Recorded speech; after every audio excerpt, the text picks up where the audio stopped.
అమ్మా praise the lord.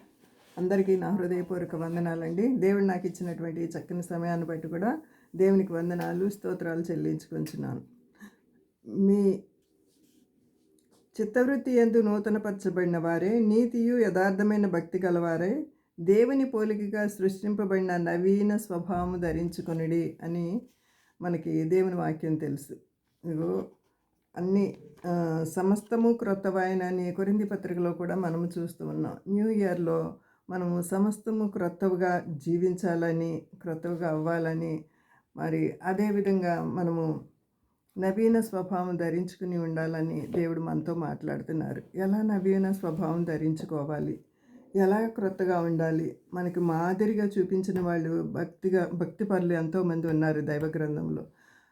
For example, ఇప్పుడు మనం చదువుకున్నటువంటి ఫిలిప్పీ పత్రికలో పౌలు గారు ఎంతో గొప్ప మాదిరి. నేను క్రీస్తుని పోలి నడుచుకున్నలాగిన మీరు నన్ను పోలి నడుచుకోండి అని చెప్పిన ఆయన ఒక్కరే అన్నమాట. ఆ మాట చెప్పడానికి ఎంత దమ్ము ధైర్యం కావాలి కదా. ఆయన ఏమని చెప్తున్నారంటే, నేను ఇదివరకే గెలిచి తిని అని అయినను, ఇదివరకే సంపూర్ణ సిద్ధి పొంది తిని అయినను నేను అనుకోవట్లేదు, కానీ నేను దేని నిమిత్తము క్రీస్తు యేసు చేత పట్టబడుతున్నో దాన్ని పట్టుకోవాలని పరిగెత్తుచున్నాను.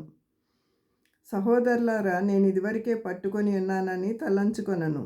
అయితే ఒకటి చేయుచున్నాను, వెనుకున్నవి మరిచి ముందున్న వాటికే వేగిరపడుచున్నాను. గత సంవత్సరం అంతా మనం ఏమేమి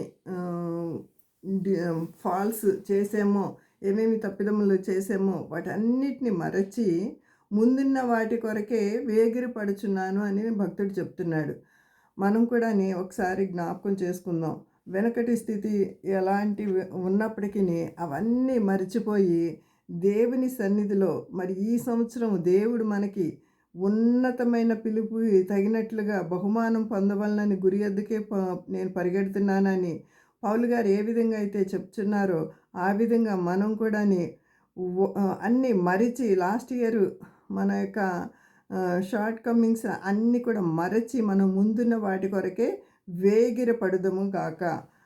మళ్ళీ ఏమని చెప్తున్నారంటే, అయితే ఒకటి చేయుచున్నాను. ఏంటి ఆ ఒకటి చేయుచున్నాను. మరియ కూడా ఒకటి చేసింది. యేసుప్రభు కూడా మరి ఆమెను ప్రశంసిస్తూ ఒక చక్కని మాట అంటారు. లూకా సువార్త 10వ అధ్యాయంలో మనకందరికీ తెలిసిందే. నిన్న కూడా మనం ఆ వర్తమానం విన్నాను. మార్తా నువ్వు అనేకమైన పనులు పెట్టుకుని తొందరపడుతున్నావు, కానీ శ్రేష్టమైనది మంచిది ఒక్కటే ఉంది. అది ఏంటంటే 41వ వచనం, లూకా 10:41. అందుకు ప్రభువు, మార్తా నీవు అనేకమైన పనుల గురించి విచారం కలిగి తొందరపడుచున్నావు, కానీ అవసరమైనది ఒక్కటే. ఏంటి? దేవుని పాద సన్నిధి.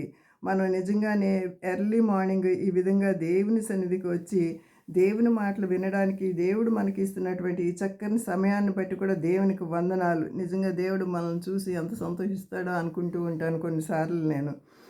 మరియా ఉత్తమమైన దాన్ని ఏర్పరచుకొనెను, అది ఆమె యొద్ద నుండి తీసివేయబడదని ఆమెతో చెప్పెను. మరియా ఉత్తమమైనది ఎన్నుకున్నది. నిజంగా మనం కూడా ఎర్లీ మార్నింగ్ దేవునికి సమయం ఇస్తూ ఉత్తమమైన పని చేస్తున్నామేమో, దేవునికి ఇష్టమైనది.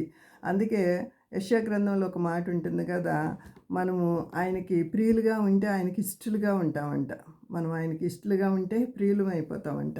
దేవుని గ్రంథంలో చక్కని మాటలు ఉంటాయన్నమాట. దేవునికి ఇష్టమైనది ఏంటంటే ఆయన సన్నిధి, ఆయనతో సహవాసం చేయటం ఆయనకి ఎంతో ఇష్టం అన్నమాట. ఏంటి అవసరమైనది? మరి మార్తతో ఏమంటున్నాడు? నీవు అనేకమైన పనుల గురించి విచారం కలిగి తొందరపడుచున్నావు, కానీ అవసరమైనది ఒక్కటే. ఈయన కూడా ఏమంటున్నాడు? గురి యొద్దకే ఒక్కటి చేయుచున్నాను, నేను గురి యొద్దకే నేను పరుగెడుచున్నాను. పౌలు గారు చెప్తున్నారు, ఉన్నత పిలుపునకు కలుగు బహుమానం పొందవలనని గురి యొద్దకే నేను పరుగెడుతున్నాను అని చెప్తున్నారు. అయితే ఒక్కటి చేయుచున్నాను. ఆ ఒక్కటి ఏంటి? దావీదు కూడా ఒక్కటి చేసాడు. ఆ ఒక్కటి ఏంటో చూసుకునే వాక్యంలోకి వెళదాం మనము. కీర్తన గ్రంథము 27వ అధ్యాయంలో ఒక మాట ఉంటుంది. నేను ఒక్కటి అడుగుతున్నాను, ఒక్క వరం అడుగుతున్నాను, దేవుని సన్నిధిలో నేను కూర్చుని ఉండాలని అని అంటాడు. చూడండి, దేవుని యొద్ద ఒక్క వరం అడుగుతున్నాను. 27:4 ఉంటుంది. యెహోవా యొద్ద ఒక్క వరం అడిగితిని, దానిని నేను వెదకుచున్నాను. యెహోవా ప్రసన్నతను చూచుటకు, ఆయన ఆలయంలో ధ్యానించుటకు, నా జీవిత కాలమంతా ఆయన సన్నిధిలో గడపాలని ఆయన యొద్ద ఒక్క వరం అడుగుతున్నాడట. హల్లెలూయా, హల్లెలూయా. దేవుని యొద్ద ఒక్క వరం అడుగుతున్నాను అని చెప్తున్నాడు.